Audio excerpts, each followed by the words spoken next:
Welcome, brave souls, to the chilling depths of horror and detail, the realm where the shadows whisper ancient secrets and nightmares come to life. I am your guide through the darkness, and on this channel, we delve into the spine-chilling world of werewolf horror stories that will send shivers down your spine. First story. I am hunting the werewolf that killed my father. It spared me because I held a Bible in my hands. I had everything I needed. Pistol with silver bullets. Silver blade, the only thing that could kill the beast. Sturdy pickup truck that could follow it through the mud if necessary. Adequate food and water that could last me for days. I wanted to kill this thing so badly. I could feel the rage pumping through my veins, corrupting my blood and sending me into a near frenzy. It ripped my father in half right in front of me, remorselessly, with an apparent bloodlust that I'm still trying to process. I lived alone with my father for a few years, taking care of him, helping him do basic things because he had become decrepit in the last several years. We lived in a small shack on the edge of nothing, a bleak and dense wilderness. He often told me stories of the wilderness, of those that went in and never came back out, or if they did, they were forever changed. Many nights I would sit on the back porch, sipping beer and staring out at the thick line of trees. My father and I would go hunting in those woods, but only so far. We could always see the cabin from our stomping grounds. In a weird way, I developed the belief that as long as we were in the shack's sight, that it would protect us, which of course was shattered when my father got brutally murdered in front of me that night. I probably would have been a goner too, except in my desperation and terror. I picked up the Bible and held it in front of my chest. The werewolf howled, and its fist froze an inch from the book and promptly pulled back. It then sat on its haunches and whined like a puppy. For a brief second, my gaze turned incredulously to the book, and when I glanced back up again, the beast had gone. I wept for my father, and when the tears were spent, I buried him in the backyard. After my grief somewhat subsided, I collected my thoughts and a new goal formed in my head, that of vengeance. I'd often sit on the back porch and stare at the Bible, thinking about how it saved my life that night. Then I remembered what the priest said happened to his wife many years back. I couldn't believe I didn't think about it before now. I did hesitate, but my dad had been religious, at least vaguely, and had a sort of tenuous friendship with Father George at one point. So I made the trip, about half a mile down the road. The decent-sized house sat right at the end, seeming like a damn thing. I remembered the whispers around town, that the priest veered from his faith, and that was why his wife had died. I took a few deep breaths and got out of the car, walking up the gravel road and knocking on the door. The day was fine enough, a bit overcast and just a little chilly, but okay. I stared out at the priest's acres and felt a sense of peace, my very first slice of it since my father died. Father George opened the door and smiled, and not the fake kind of smile my father and I had been given because we were poor. He just saw us as members of his flock. I wasn't necessarily a religious man, but I admired his consistency if nothing else. I came into the living room, and he asked if I wanted anything to drink. I said just a bottle of water would be fine, if he had any. Once he emerged from the kitchen, he handed me the bottle of water and sat down. After an uncomfortable silence which only lasted a couple of seconds, I spoke up. Father George, I won't lie, as I believe you'd frown on that kind of thing, but I came here for a reason. I know you always liked my father and I, and, well, something has happened to him. Something similar to what happened to your wife. What you said happened. Father George cleared his throat, maintaining his silence for a few more seconds. Then he said, I try not to think about that night, but when I do, my heart is filled with a rage that I just can't let go. I am practically a feeble old man. I want to take vengeance on the beast that killed my wife. But two things are stopping me. I am a holy man. Secondly, as I said, physically I do not think I am up to the task. I told him that I was. The same beast killed my father, and would have done the same to me if I hadn't held the Bible in front of me. Father George paused. That is interesting. Since I was wearing something holy, it didn't occur to me that it could have been the reason I wasn't mauled by the beast. All of this seems to suggest that it is an instrument of holy vengeance, and my own sense of right and wrong pales in comparison. But it killed your wife, the woman you loved. Father George's eyes became moist, and he looked away. I need your help, Father. You are the only other one who knows about the wolf, and honestly, I can't do this alone. I am not the only one, Father George said. There is one other. Her husband fell victim to it, or so she claims. But I do not know if you can trust the woman in the woods. Father George told me that a woman lived in the woods, not far from the main road. He told me he would consider what I said, but that I should leave for now so that he could collect his thoughts. I got up in my car and left. Even though he told me I couldn't trust the woman, nonetheless I was compelled to seek her out. I parked my car near the shack my father and I built with my own hands. Then I went behind the shack and entered the woods. I could have just parked my truck anywhere on the side of the gravel road, but I didn't want anyone in town, especially Father George, to see me entering and exploring the woods. He above all else would know what I was up to. I believed Father George was being authentic and telling how things were from his perspective. But being a priest and everything, his view was restricted to what he currently believed. I had to travel my own path. The woman's tent didn't take long to find. Not really. I probably hiked for about a mile all total, combing the woods back and forth until I saw it. My heart skipped a beat as I realized this was the farthest I had ever been into the wilderness. An elderly woman was hanging her clothes on a line, the ends of the line supported by two trees directly opposite each other. The tent looked small, but I spotted a luxurious rug inside, a wooden chair and desk, and smaller items that I thought might have been talismans or something. The old woman saw me. Her eyes grew big, and she made to flee. I held up my hands, backing off a little.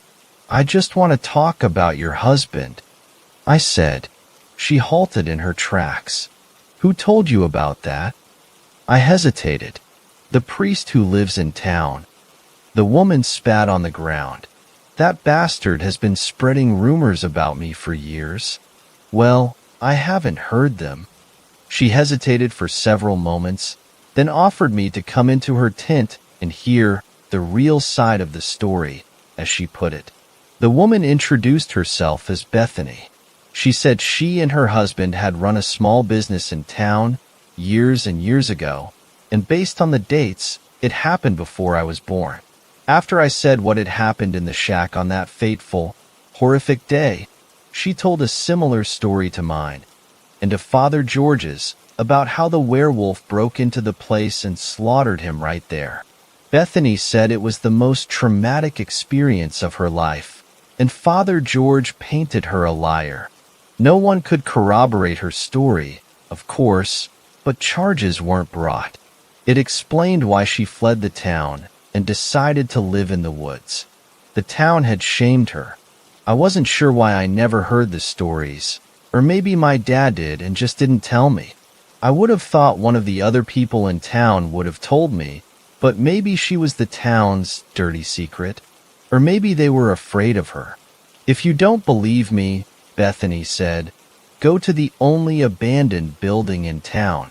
It used to be a dry cleaning service. I do not go inside the buildings anymore because the werewolf only kills inside buildings. It cannot kill you in front of anything you have built with your own two hands. But inside, it has domain. Father George has no doubt told you he thinks the beast is an instrument of holy vengeance, and I believe that's true. This is a weakness of it, however, and for reasons that are unknown to me. Bethany said she wouldn't talk to me further until I had checked out the old one-story building. I remember passing it hundreds of times during my lifetime, never giving it much thought except how creepy it looked. The door to the building opened easily. Large chunks of wood were missing where the doorknob should have been. Clearly, people had broken into it over the years. I opened the door and went inside. Everything was dark, and I turned on my flashlight. Always kept several in the car. Something my dad taught me when I was younger. You do not want to be stranded somewhere in a strange place, completely in the dark. I shone the bright beam all over the large room, near the desk, scanning the rows of empty racks.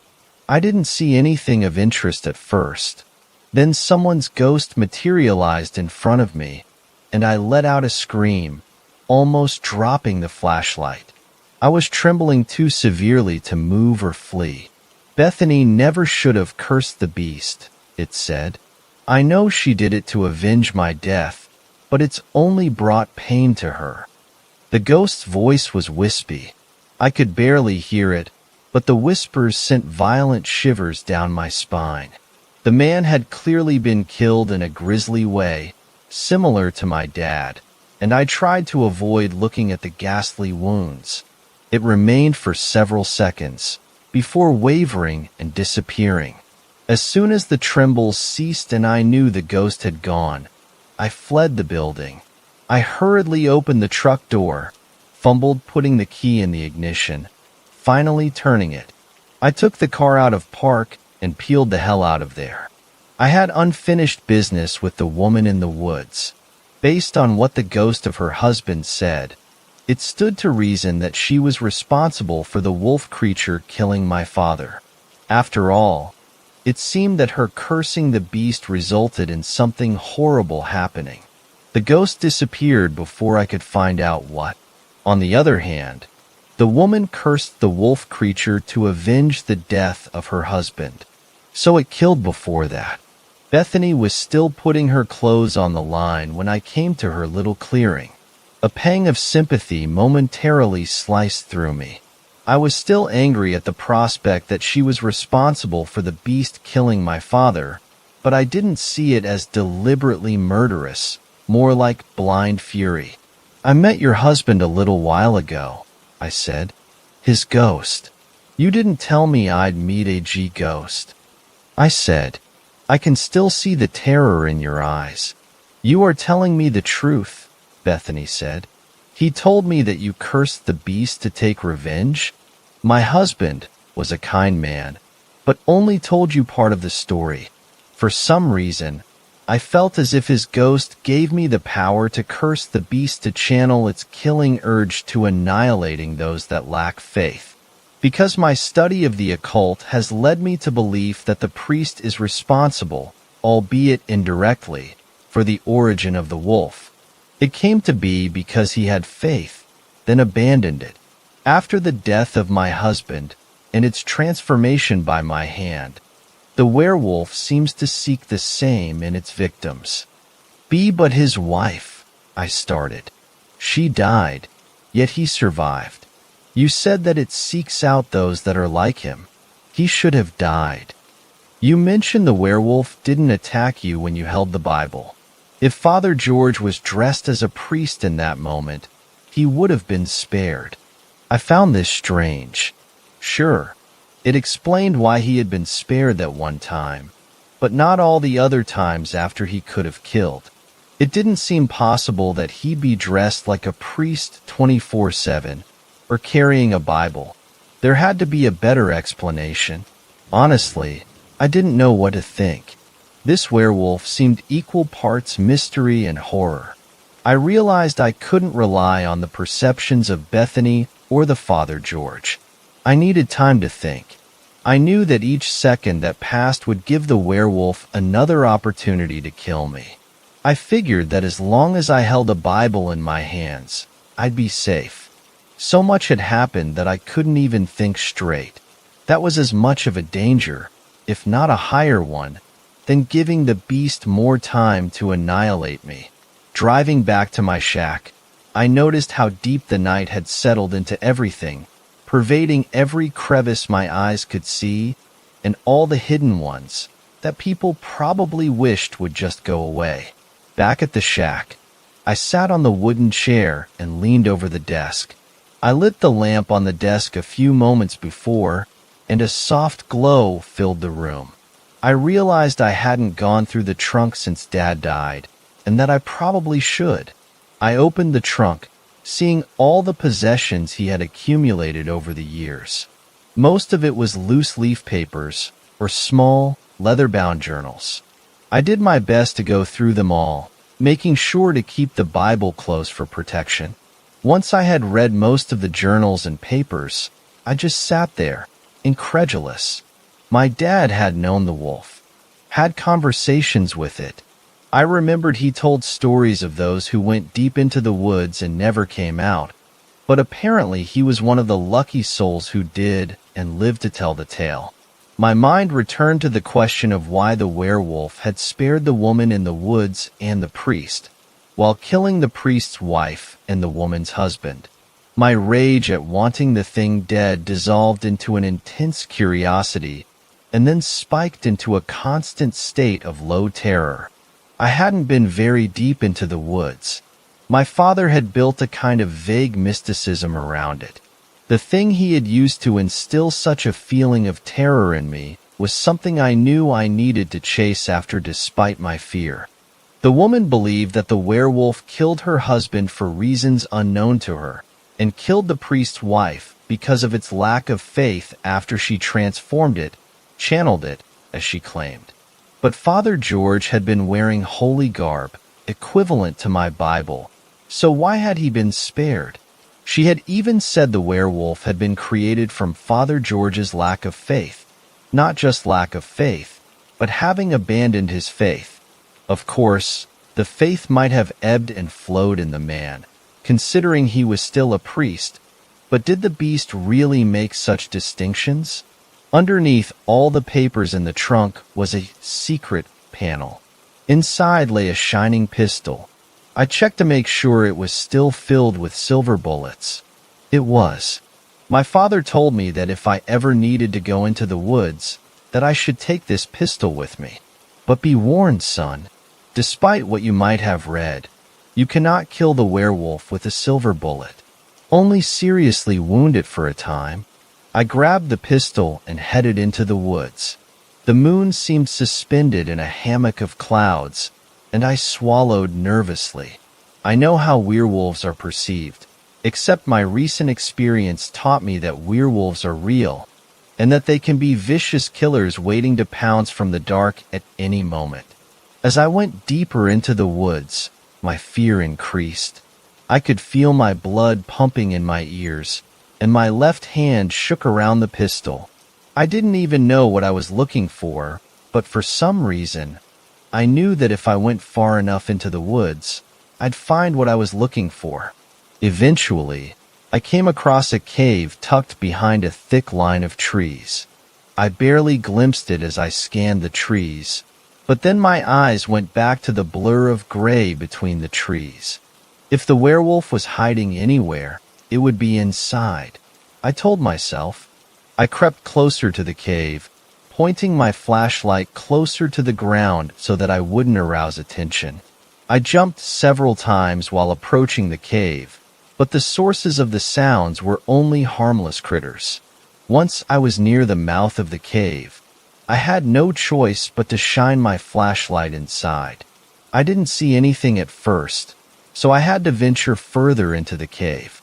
The beam bounced all over the cavern walls, and I noticed deep scratch marks that upon closer inspection were tally marks.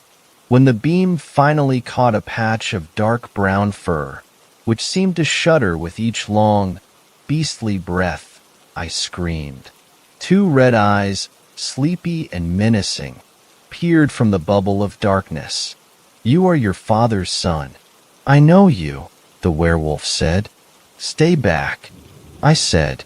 "Even though you savagely killed my father, I can't shoot you yet. It wouldn't even do any good because silver bullets can't kill you. I need to know, Why did you kill my father? Father George's wife? The husband of the woman in the woods. The woman said that she cursed you to attack those that lack faith. Father George lacked faith, according to... That woman is a fool. She does not control me, although she thinks she does. The magic provided by her dead husband, the perfidious soul who deserves to languish, only increased my rage at those that are unfaithful. The pistol shook in my hands again. I tried to keep the beam steady, but it kept bouncing on the cavern walls. Wait, are you saying you annihilate those that have been unfaithful to their partners? The werewolf nodded and bared its teeth. What about my father? My mom died long ago. Are you saying he was with another woman? Your mother isn't dead. She still lives, but 1,000 miles away. She thinks he is in the ground rotting, and you with him. He led a double life, and you in its shadow. Then the werewolf got on its legs, bared its teeth again, both red eyes radiating a murderous gleam. All of a sudden, the beast lunged. I fired the pistol. 2 bullets landed in its chest, another in its right leg. It whimpered and fell to the ground. I emptied the remaining bullets into the beast, and its spasms seemed to roll together before it went entirely still. I cautiously approached the motionless body. Then what happened next? I'm not quite sure. The werewolf stirred, growled, and its claws barely missed my foot.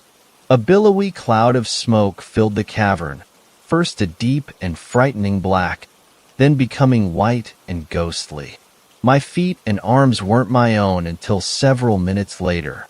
The white cloud surrounding me dissipated, not slowly, but suddenly. The ghost of Bethany's husband floated before me, looking as ghastly as ever. I remember my first posthumous visit to the werewolf. That horrid beast is filled with revelation, isn't he? I couldn't talk for several minutes. The terror needed time to loosen, and my mother was still alive. When I recovered my wits, he took me deeper into the woods, far enough from the cave that eventually I stopped looking over my shoulder. Bethany's husband led me to a great pine tree, which seemed taller than the others. At its base rested a small ornate box. A bejeweled blade rested inside, the only thing that could kill the beast, according to the ghost. Shortly after, I embarked on the mission to remove the werewolf from this town I lived in most of my life. But I soon found that it wasn't easy to stalk and kill. It always seemed to be one step ahead of me. With the ghost's help, I tracked it to a gas station in the middle of nowhere, an abandoned one at that. I finally thought I had cornered the thing.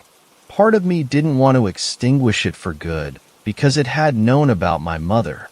It knew about my dad's secrets, that he uprooted me from my childhood home that I didn't even remember and placed me in this strange, isolated town, where my life had been reduced to hunting a werewolf that, as far as I was concerned, knew the deepest, darkest secrets of the universe. Second story. Need advice on a creature. Werewolf? This happened all last year, thus I tell you how it began. I usually go over to my friend's house who lives in a forest area. There is little roads surrounding the area, only the little ones that lead to the driveways or to the 3 lakes, so you get the idea. This was last winter around the time it hit spring once again, but I'll be telling some stories I heard after I told the family. My friend and I decided to stay up to play some online game. Upon sitting, she gets up to let in all the cats, 7 in total. All came in so no one hurt them. After a little while, the window that was beside was blared with the floodlight in the garage, as if something walked by, yet nothing was caused. We looked after that it carried on for about 5 minutes, so we shrugged it off until we heard footsteps onto the house, like something was crawling, and out of the silence of listening, a mutilated cat/howl was heard from outside. This happened only 2 times before all ceased, and that was it. Well, at least that's what we think, 'cause we hid in the bathroom. I had told my friend's sister, who is a big believer in supernatural/paranormal, and found out later that year she had almost the same experience. Across the front yard is another house with a small floodlight. You can see if the blinds are open, and she was walking in the front yard when she saw some kind of creature jump in front of the light onto the shed top. It was too dark to see what, so she made it to the front door. When you walk to it is a giant oak that covers the yard, and when she walked under it to go inside, a giant globe of cloudy white spit landed on her shoulder. Sadly, she didn't look up to see what it was, but hurried inside. I also found out the next night she woke up in the middle of the night. She heard the same thing I heard from the other side of the front door, only to cease to a man calling in a low voice to her. She was brave enough to open the blinds and see nothing. That is the backstory of it. Now I ask you guys if you could help me identify what this creature is. I'll try to get an audio of the howl thing if it ever happens again, but I need some advice on what to do or what it was. Third story. How my cousin became a real werewolf. This happened when I was young, so to be kind we'll say it was a little while ago. I grew up in a small, isolated village in Asia. Flimsy wooden houses with roofs made from rusting metal and other scrap materials lined the slosh we called streets. Children ran through the filth barefooted, ignoring the mounding piles of trash, and people lived in an uncomfortable closeness where there was little privacy. Desperate merchants occupied any remaining available space, trying to sell their knockoff wares and shouting shamelessly at any unfortunate who happened past. For us kids, there was no TV or video games, and sometimes my family, like many others, struggled for basic necessities such as food or clean water. However, despite these conditions and the little we had, I remember my childhood fondly as my family was a loving, close-knit bunch. We were 5 brothers and 2 sisters with a great number of cousins, and our parents always worked hard to provide for us. There was only one time in my childhood when I felt truly afraid, and that was when my older cousin Murali became sick with an illness more terrifying and unexplainable than anything I had ever seen. It had been the middle of summer. I was 6 years old. The sweltering heat was enough to melt away any optimism, and the air hung thick with humidity. That was when a visitor from the Western world arrived in our tiny village. He was a short English man. His round face was a flush red from the weather, with beads of perspiration adorning his brow as he stumbled into our village, wearing a small hat and explorer clothing. His skinny, pale legs reflected back the sun brilliantly, and we made jokes at his expense for it. But we also found ourselves captivated by the stories he would tell. We were also a little impressed he could speak the language fairly fluently. Our favorite story was the one about the wolf man. A man bitten by a wolf to become a monstrous creature under the full moon of the night, unable to control his beast instincts to kill and devour anyone he came across. It was the tale we requested to hear more than once, and with each telling he would add new details to alight our imaginations. Our young minds were captivated, listening to his every word with anticipation. In fact, the first English word I learned because of him was werewolf.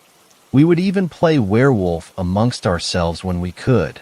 One of us would chase while the others ran. If you were caught, you were now a werewolf too.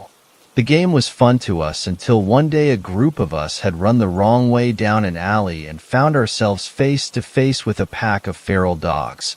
Now, feral dogs were, and still are, an issue that is faced by my home village. The dogs multiply and became aggressive towards people very easily, so it was not uncommon to run into a bad dog or to be chased by one. This is what happened on that day. Upon being disturbed, the dogs growled and barked viciously. My sisters ran, and this caused the dogs to chase. Soon we were all running for our lives from the animals, and at some point during the confusion, Murali had been bitten by a dog. The bite was not so bad, hardly having broken the skin, and there was almost no blood. Collectively, we decided not to tell our parents. We didn't want to get into trouble, and instead joked about how Murali was now a wolf man. just like the stories. However, in the days after he was bitten, Morali really did begin to behave strange. He became restless, unable to sit still. He was very agitated and would move about constantly. His movements were not with any purpose or direction, but he started to tell us that he was changing, that he could feel the change. This, of course, scared us. In hushed tones, we discussed what we were going to do now that he was a werewolf. In the Englishman's stories, the beast had been put down with silver, but we had none. Days passed as he began to change more. He refused food and water, even going as far as to spit it back up violently. Drool dribbled from the corner of his mouth and down his chin. We reasoned that he was now only hungry for flesh and thirsty for blood. It was at this point that we finally confessed to our parents what had happened, though I am certain they already knew something was wrong before that. We had hoped they would know what to do, but after telling them none of us were allowed to see Morali. We were told this was because his transformation was nearly complete, that he had become aggressive and dangerous. Often standing on all fours, he would growl and snap at anyone who came near. Thick saliva ran down his chin in an animalistic fashion, and by the end, go the week, he seemed to us to be truly be an animal. My brothers, sisters, and I were all afraid of him. We thought he was sure to change into a wolf any day, and none of them wanted to see him anymore, but I was curious. Curiosity burned in me, and I wanted to know if the story was true, if he was really going to turn into a werewolf. So I begged my parents to see him. They looked nervous, but eventually agreed to let me go if I took my older brother with me. My older brother agreed, and together we went to see Morali. The memory of seeing him that day is something I will never forget. He was laying in bed growling like an animal. A frothy white foam bubbled around his lips as he opened and shut his mouth with deep, wet gurgles. His eyes rolled back into his head intermittently, but when they would focus on us, he would growl louder and arch himself into a horrible, painful-looking positions. His mother stayed beside him, dabbing the moisture from his forehead and wiping away the drool dutifully. She was avoiding being bitten as she did, though, as he would occasionally snap his mouth shut with force like a snapping turtle. It was terrifying to see him in this way. Some part of me knew then that he was not becoming a werewolf, but I didn't know what was happening either, so I had no other way of explaining it. When I returned home to my parents, they gathered all of us together and explained that if ever any of us were bitten, we needed to tell them right away. Morali died the following day, and it wasn't until years later that I found out what had happened. My cousin was not a werewolf. He was suffering from a viral disease that was eating away the gray matter in his brain. He had a lysovirus, a fatal disease transmitted through the saliva of the infected. It is a disease that is still active even in the modern world, and in advanced countries, a bite, scratch, or lick from an infected animal is all it takes. The worst part of it is that symptoms can appear days, weeks, or even years after infection, and once they do, it's too late. There is no cure. Fourth story. I've researched a werewolf sighting for years. Actually, accounts I've heard vary. Some, like Rob's or Aldo's, sound more like a werewolf or werebear. The moon shone into the diner, 2 days past full. I spotted its reflection in the pie cooler's glass door. Spinning my stool so I faced the plate glass window, I saw it hanging above my bearded reflection like a brilliant idea, or a second bald head. Wired from my fourth cup of coffee, I tilted my head back and quietly howled, "Aruro," or Carrie elbowed me. "Knock it off, hairball. People trying to eat. Hey, you got more hair than I do." Down the counter, Sophia frowned. "You shouldn't though, Jacob. It's not respectful." That surprised me. Respectful to who? To the people who were killed. Say what? Carrie said. What people? Oh, yeah, Rob agreed, the other side of Sophia. For a few years, Drunken Tree had a bigger murder rate than Argenta. Argenta's 8 or 10 times the size of Drunken Tree Village and has a university besides. See, Sophia said, there was a werewolf here. Carrie laughed. Aroo. By now Sophia's frown tightened half her throat. I'm serious. Shut up and listen, would ya?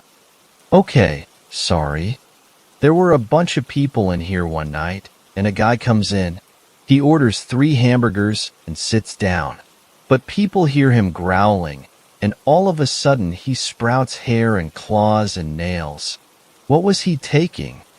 I asked, rubbing my smooth scalp. I could use some of it.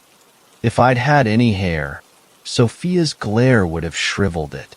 Y'all think this is a joke. It's not. People died.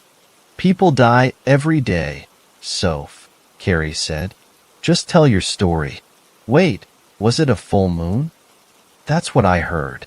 Well, first he clawed up the cook, because his burgers took too long. Then everybody started trying to run out the door, and they got all jammed up. And the werewolf ripped off a guy's head, and the rest of the people broke the doors out. He chased them into the street and killed a girl there. Wow, Carrie said, subdued. I didn't know.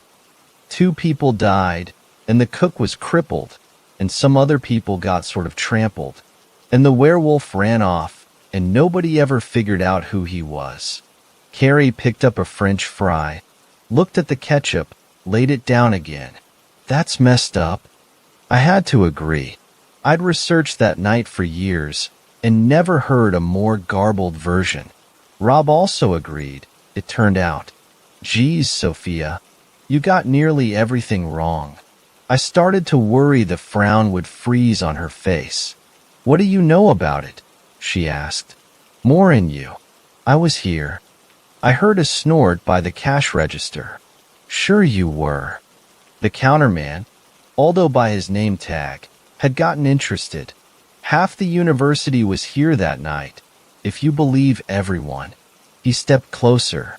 No offense, kid, but if 1/10 the people that say they were here really were, this place would have looked like the biggest phone booth stuffing stunt in history.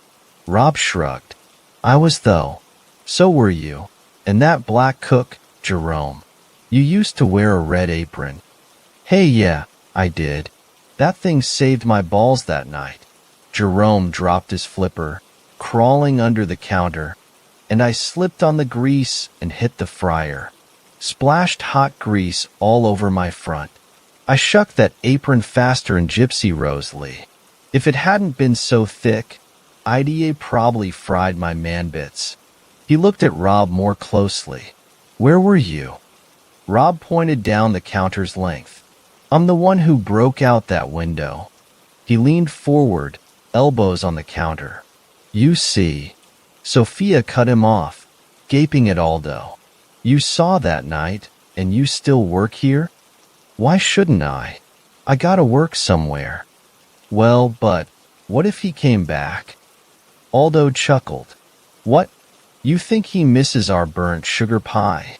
Her voice low and throaty, Carrie said, That's why I come here. We all laughed. Seriously, though, no reason he should come back here. It's probably just an accident he was here at all, just passing through. But the memories, how can you? Sophia looked at us, baffled. They should have closed this place, she said, a little loudly, or put up a plaque or something. Oh God, Rob said. I bet you leave flowers at roadside crosses. He struck home with that. Tears flashing, Sophia said. My cousin was killed on Highway 207. My sister and I put up a cross for her. So, it's not enough your cousin's dead. You gotta make total strangers feel bad. Bloody super. You gotta grieve and go on. It's not fair to try and make the whole world grieve. She pulled a 20 out of her purse and shoved it blindly at Carrie. I gotta go. She ran out the door, tears in her eyes. That was pretty shitty, Carrie said. Rob looked abashed. Yeah, well, I really hate those crosses. Come on, Jacob, back me up. I shook my head. I don't like those crosses. I'm not big on grief, but Carrie's right. That was shitty. I didn't mind, though. Sophia had nothing useful for me. Aldo had already cleared away Sophia's dishes and laid her check by Carrie's plate. No rush, he said. I said, so what happened that night?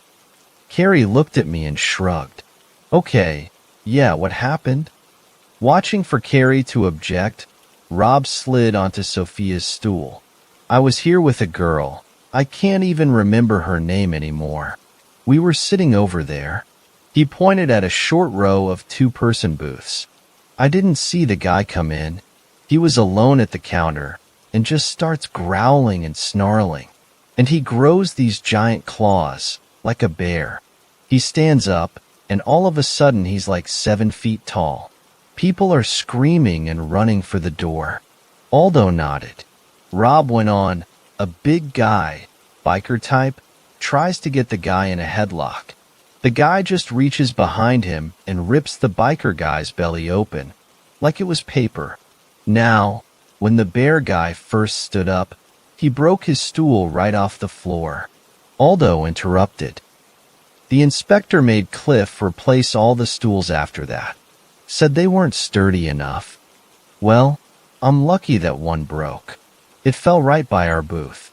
The bear guy and the biker were fighting, and everybody else was pushing at the front door, and I just grabbed that stool and heaved it through the side window. My date and I jumped out and ran like hell, and a bunch of people came after us. That's where the other girl was killed. She tried to jump out the window and fell on broken glass. Cut her belly open. I winced. Rob sipped his coffee. Freaky thing is, the bear guy didn't hurt anybody until the biker jumped him. He could have claimed self-defense. Ain't that how it went, Aldo? The counterman said, "Be right back," and went to ring up a family. Staring at Rob, Carrie reached blindly for her soda. I took her hand and guided it. She faced me, pale and quiet, eyes wide. I shrugged. I wasn't here. That really happened? She turned back. Rob, you really saw that? Yeah. Never been so shit scared in my life. Except for the '09 tornado. Guy was a complete freak. Didn't grow hair, though. Just got huge and grew claws. That's right. No hair. Aldo was back. I'm gonna tell Darla she ought to rename this place Rashomon. I knew what he meant, but the others looked blank. Say what? Carrie said. Rashomon? The Kurosawa movie? What's Kurosawa? Rob asked. Some kind of anime? He's a movie director. Geez, you kids don't watch anything wasn't made this millennium. I didn't bother telling him I preferred Kurosawa's Stray Dog. Anyway, Rashomon's about 4 people telling the same story, only they all see it different and tell it different. Carrie got the hint. So what's your version? He ticked a finger at Rob. You didn't get so much wrong as that little girl you ran off, but you didn't get it all right either. He came in, kinda shaggy-haired but nothing freaky, with a girl, same as you. They sat at the counter. I got 'em both burgers, and they started eating, and by I notice he's looking upset. She's looking real serious, and I think, oh, she's giving him the Dear John. Next thing I know, he's out and out crying. Not out loud, but just running tears and kinda hiccuping, you know? I think. She's gonna walk out, now, but instead she puts her arms around him. And his face is just like a dam's breaking inside. He lets go this one big sob, and then his face just... He stopped at a loss. His face just grows, except that's not really it. There's more behind his face. And then he stands up. I heard the stool break, didn't know what it was, watching him. He was bigger and taller. You're right there. He must have been over 7 foot. And he's got claws. No fangs, though. Not like people said. Just the same teeth. And no new hair. Carrie grinned. Sorry, Jacob. Jerome's diving under the sink. That's when I slipped and hit the fryer. Time I got my apron off, he'd already killed the one guy and the place is nuts. I saw a guy throw the stool through the glass. That was you? That guy had black hair, all dressed in black. Rob ran a hand over his sandy hair. I was doing a goth thing then. Even had black nail polish. Dad saw me in black lipstick one day. I thought he'd had a heart attack. Well, you threw the stool, and I threw my apron over the guy's head and ducked under the counter with Jerome. We didn't stand up until we heard sirens. A couple years earlier, there'd been a shotgun under the counter, but Cliff's wife made him take it out. We stand up, and the place is empty except for 2 dead people. The one guy, I guess he did look kinda like a biker, but he worked at the hardware store. The girl, I never knew who she was. Jerome wanted to slide out the back. I made him stay and back me up. Like you'd think. The cops had a million questions. I just told him what I saw and made Jerome do the same. They thought it was nuts, but 4 or 5 other people had come back after the cops showed up and told the same story, more or less. He poured coffee down the counter, refilled my cup, and told Rob, "There's another thing where you're wrong. He didn't have bear claws. They were more like a cat. I saw him sheathe them. The girl he'd been sitting with, he pushed her away before the hardware guy jumped him. Then them claws popped back out after he pushed her out of reach. He tried to protect her, but she was the girl got killed in the window." Aldo looked at me. "Well, Rashoman's got 4 stories. What's yours?" "I wasn't there," I said. "I've heard about it, made it kind of a hobby, but never heard so much detail. I never looked for you. I heard you'd quit. Guess somebody mixed up you and Jerome?" "Yeah, Jerome did quit, moved to Memphis. And Cliff sold the place to Darla a year later. But I'm still here." After that, there didn't seem to be any more to say. Carrie's appetite, even for burnt sugar pie, was gone. She paid her check and Sophia's, left a generous tip, out of her change, not Sophia's, and told us good night. I sat, sipping coffee, while Rob finished his onion rings. When we left, I noticed Rob left only around a 10% tip, about what I expected. We walked out together, around the corner to the gravel lot. In the cool air, the moon bright above us, I said, "Rosemary and Ginger." "Was it?" "Rosemary and Ginger. The girl you were with, and the girl who was killed. An herb and a spice, kind of a coincidence." He looked blank, then thoughtful. "Could a been Rosemary. We never went out but that once. Met at a party, split up at a massacre." He frowned, reminding me comically of Sophia. "How'd you know?" "I met her about a year after that night. She didn't remember your name either. She never noticed you dyed your hair. I've been looking for a black-haired guy all this time. I looked up Carrie, 'cause I heard Sophia knew something. I never expected to luck onto you." "What? You've been collecting everybody's story? You some sort of researcher? Debunker?" He scoffed. "You got a blog?" "No, just trying to find out what happened to Ginger." I leaned against Rob's dodge. "She was my best friend in high school, like a kid sister. We'd probably got married, but turned out we were both gay." Rob stiffened and pulled away. "Oh, relax, numbnuts. I'm not gonna rape you in the parking lot. Geez, the whole world revolves around you, doesn't it?" He managed to look a little shamefaced. "So she went to college and I went to work, and I didn't see her for a couple of years, just talked on the phone every week or 2. I could sense Rob's impatience. "What's this got to do with me?" Then something really bad happened to me, and I needed to talk about it. I called her, and we made a date to meet here. I showed up late. You said you weren't here." The first trace of fear was in his voice. I can tell lies too. I saw the two hit him. I'm going bald anyway, but I shaved my head and grew a beard when I started researching, in case anybody remembered me here. In your case, it's wasted effort. You're too self-centered, self-important to remember me. Was it you? He looked up at the moon, 2 days past full. I never hurt you, man. Ginger and I were at the counter. I told her I'd lost a month of my life. I still don't know what happened. One day it was middle of June and I'm at home. The next it's nearly the end of July. And all I remember in between is something like a long, restless night with a lot of weird dreams. My phone's gone, and I'm miles from home in torn-up clothes. And there was something else wrong, something I couldn't talk to anybody about. So I called Ginger. And we're here at the counter, and I start crying 'cause it hurts so much to talk about, and that triggers the change. He swallowed. Not the moon. Nope. Grief. Nobody loves me. Dog ran away. Mom just died heartache. I shrugged. Like I said before, I'm not big on grief. I'm more the bottle everything up sort, long as I can remember. But Ginger put her arms around me, and boom.